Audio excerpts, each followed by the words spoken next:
Liberty, in my understanding and experience, liberty is the freedom to be human as God has made us to be. As the American Declaration of Independence says, we hold these truths to be self-evident, that all human beings are created equal and endowed by the Creator with certain inalienable rights. That among these rights, bunches of them, but he picks out 3 specific rights: life, liberty, and the pursuit of property.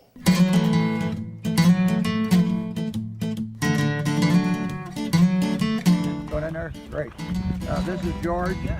Oh, you know him. Okay. So he's, this is going to be a reality TV show.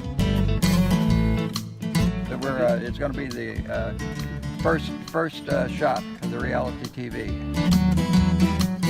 This is where they made the first Western movies, and all of the first TV shows were made in these mountains right here. We're going to have this crew go up and over to Devil's Creek and then back around and down to Deer Lake. Tenemos 3 tipos de senderos que van a pasar por varios recursos naturales que son muy interesantes y estamos muy emocionados que ustedes sean parte de esta experiencia.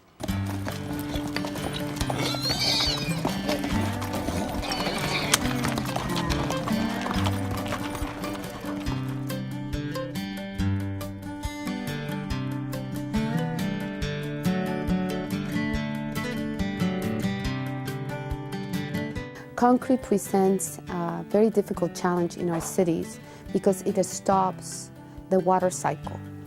Water cannot go any longer into our soil, therefore it damages the soil when you don't get enough water. So therefore we need to start thinking about breaking the concrete in our cities, but also reutilizing it and create a porous material or using it as a stepping stones to have the water go into our soil. You should see all of the trails that we have established so far, right in here. She's in the epicenter, right here, okay, with many, many trails intersect right here.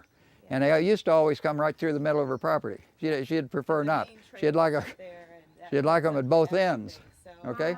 So, you see over there? That's Porter Ranch. That's the west extension of Porter Ranch, and it literally goes right down into Browns Creek, okay? So all of Porter Ranch, we have trails identified, cleared, and everything. That's 20,000 people over there. We have trails for bikers, for hikers, for equestrians. LA County and all of them decided these are going to be multi-purpose trails, right? So all of them can get on the trails. Then you have the trail that's coming up from Chatsworth. So that's 3 million people down in the valley, okay?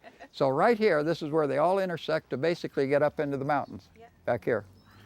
Yeah. And just giving access to outdoors to so many people. Oh, yeah. The population there is huge. And there's a trail all the way from Chatsworth Station down there. So you know the rails to trails? Yes. So this comes from the Chatsworth train station, and it's a trail all the way along Browns Canyon Creek, all the way up here and into the mountains behind it. The trails are all in. Right there. We got it all the way to Oat Mountain Peak. That's exciting. We're standing right here on a trail that we talked about, a month ago? Yes. And here you can see it, that it's very clearly going up. And across the road is the City of Los Angeles Park, Right. okay? There's a little bit of peace over there on you, actually, on the other side of the road, and your neighbor Scotty, okay? Right. Then when it comes across the road, what is very interesting is that this is like a dogleg trail going up behind me, okay? So it's on you for a while, then it's over on Scotty, and then it's back on you. And then guess what? We're on the Mountains Recreation and Conservation Authority. So you see, you have to have all these entities agreeing, that this is a good place to have the trail. So you do not get these trails established without cooperation. It's hard enough to get one trail, much less a biker's trail and a hiker's trail and an equestrian and a dog run trail. Yeah, exactly. It's endless how many specialty trails, but these are all multi-purpose. And I wanted to mention, across the road over here where we're going to walk is Porter Ranch. 20,000 people over there. They've got 2 major trails that go through there. That's the Sesson Road Trail that's on the far north side of Porter Ranch, and then you've got one that goes almost right through the middle of Porter Ranch. Such a great. So let's take a walk across the road.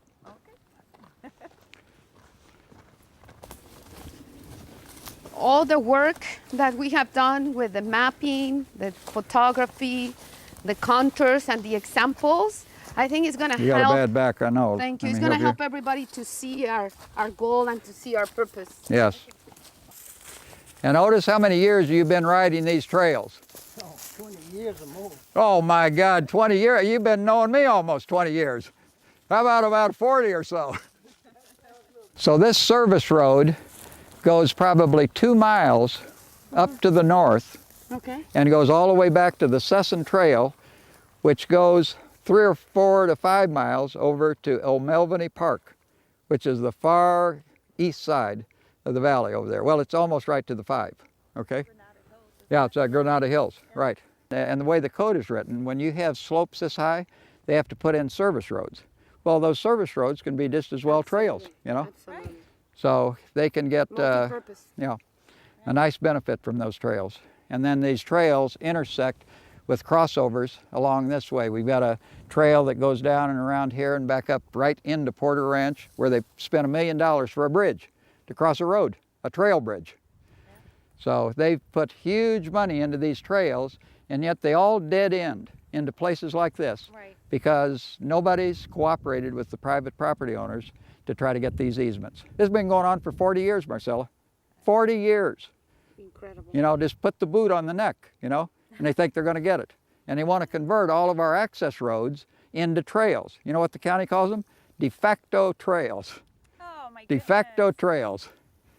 We've been there for years, long before we came Yeah, up here. You yeah. know, it's like, And it's our only access And for these interesting roads. Because every policy says very clearly that you need to speak with the human right. It Yes. is your land, and they should be speaking with Yeah. private owners. And do you know that they've even put this in state law? It's Senate Bill 5 last year, 2017, It actually says- which they're voting on in this election on the 5th. So in that election, there's a proposition for $4 billion. And you know what? All of it's good except for one thing. that was 60. Road elimination. Exactly. Road elimination. They Now, do you have know that what one. that means in the wildlands where you've got fire departments that are Isn't trying to that get, dangerous? and they're trying to wipe out the roads? This is insane.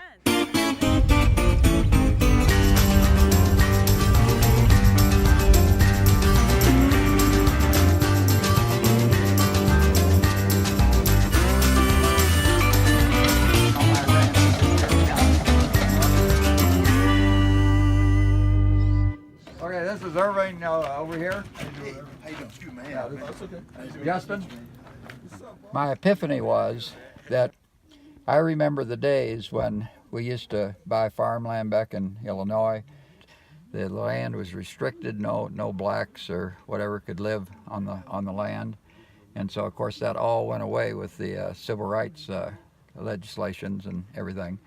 So now I come to Los Angeles and I find that homeless people now can only live in certain areas. They can't live in residential areas. They're calling for them to be placed in industrial zones and the highest levels of commercial zones, which would be like downtown LA, Skid Row. So historically, that's been the solution, to lay around on the sidewalks and stuff, kind of downtown where there's a lot of stuff around.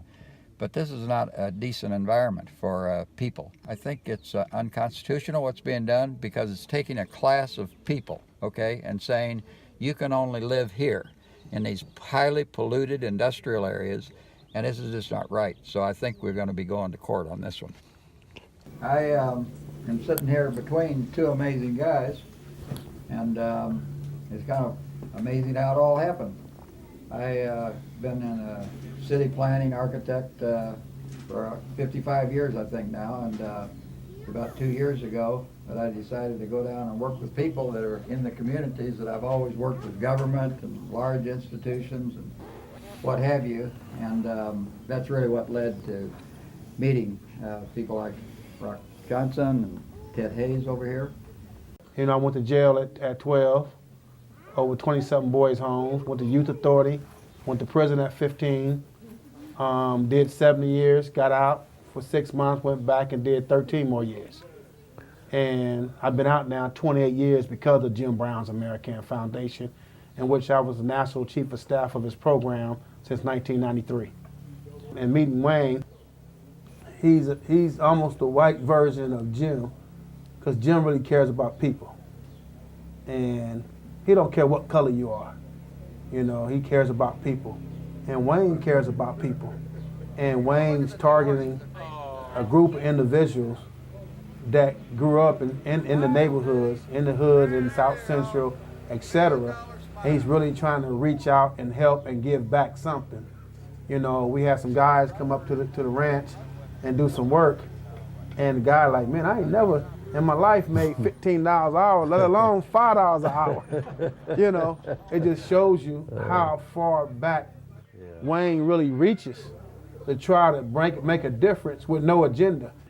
Meeting Wayne and the resources that he has and the vision that he has, and of course meeting Rock, all this seems to dovetail into a good storm of hope, new ideas, new frontier. The movement that we're trying to generate is called the New for the Homeless, called the New Frontier 2, Operation Humanity. It's about addressing the people at the bottom of the world, like on sidewalks, etc., encampments, and using that population as a tool to rectify, as a catalyst to rectify the maladies within humanity that creates and stimulates homelessness. So Wayne's a great partner. And I've met a lot of incredible people over the years. I've told Wayne this, that's helped out with Justiceville, our movement. But he's a bit different. He says what he's gonna say, does what he says he's gonna do. It's one of the biggest things America teaches. Success is a journey, not a destination. Yeah, We're not looking for no destination. We're on a journey. that's right. I've been here for like 2 months now. Well, I think this is a good experience to get out and breathe some fresh air and make friends with the animals, get out in the element of nature, which is God created for man. The Lord is my shepherd. He maketh me to lie down in green pastures. So I think it's a universal experience to help my spirit mature and also get a chance to meet similar like souls that are on their path for enlightenment. As eco-pioneers into the new frontier, the homeless folks, people, Americans, human beings, their effort leaves a light footprint ecologically. They pioneered new kinds of housing ideas and architecture. They're like a blank slate, opportunity for the brightest minds and technologies in the world to come together. And as you said, the whole idea is here we have a chance now to really reduce not everyone's carbon footprint on the planet by following the example of the eco-pioneers. Just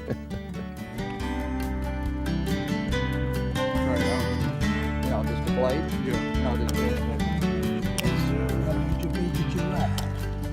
It's hard work, but it's a $100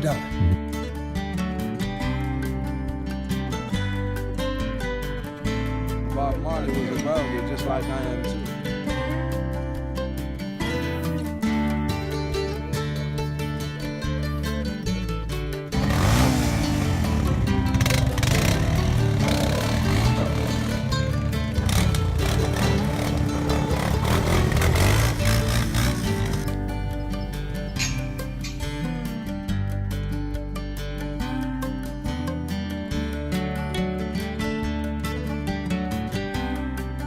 Hey, it was a great day, great moment at the horses. We had the dune buggy. I never been on dune buggy before.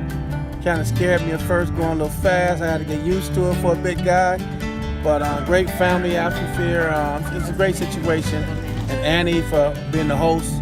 And Wayne Fishback and everybody else that I've been seeing. It's a good thing. Welcome to the new frontier. Welcome to Liberty Ranch.